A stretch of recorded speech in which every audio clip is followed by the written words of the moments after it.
I had a 30 by 40 space, and I wanted a fitness center that was approachable to an office worker or a novice that could come and walk on a treadmill or an elliptical, but I also wanted it to be dynamic enough to take somebody who was really into fitness and give them the ability to drop their membership somewhere else.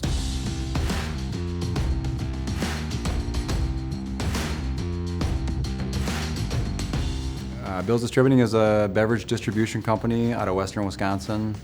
We were already expanding, and the opportunity was present to build a fitness center and add that quality of life, I guess, to our employees.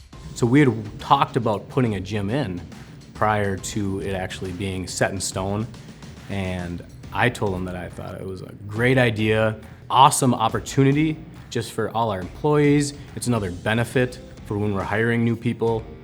I'm very appreciative to work for a company that would provide something like this to their employees. I think it's a great added benefit. The first time I saw the 3D render, it's pretty exciting. The thought of having our logo on the equipment was never really front of mind, but after we saw it on paper, it was a nice piece. It fit with our kind of our company mantra of quality. We have dumbbells, we have lat pull downs, we have a squat rack, you can bench.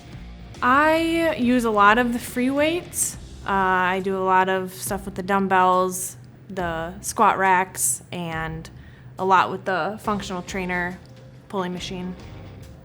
The task or the mission was to have a really diverse fitness center. So one of the things that appealed to less intense lifters and people that wanted to really just get in here and stretch and maybe do yoga or just some light stuff. So we've got yoga balls and mats for some floor work, bands, jump ropes, kettlebells, light dumbbells, treadmills, ellipticals, 2 different kind of bikes, a spin bike, as well as an aerobic bike, and then a roll machine, which I thought was a great addition to cardio because it's a tiny footprint, but really offers a very different type of cardio. The pin machines were important to me too, again, for that intermediate lifter who wants to start pushing some weight but isn't completely comfortable with free weights. So we did a overhead press machine, a lat pull cable machine, pin machine, a low row pin machine as well.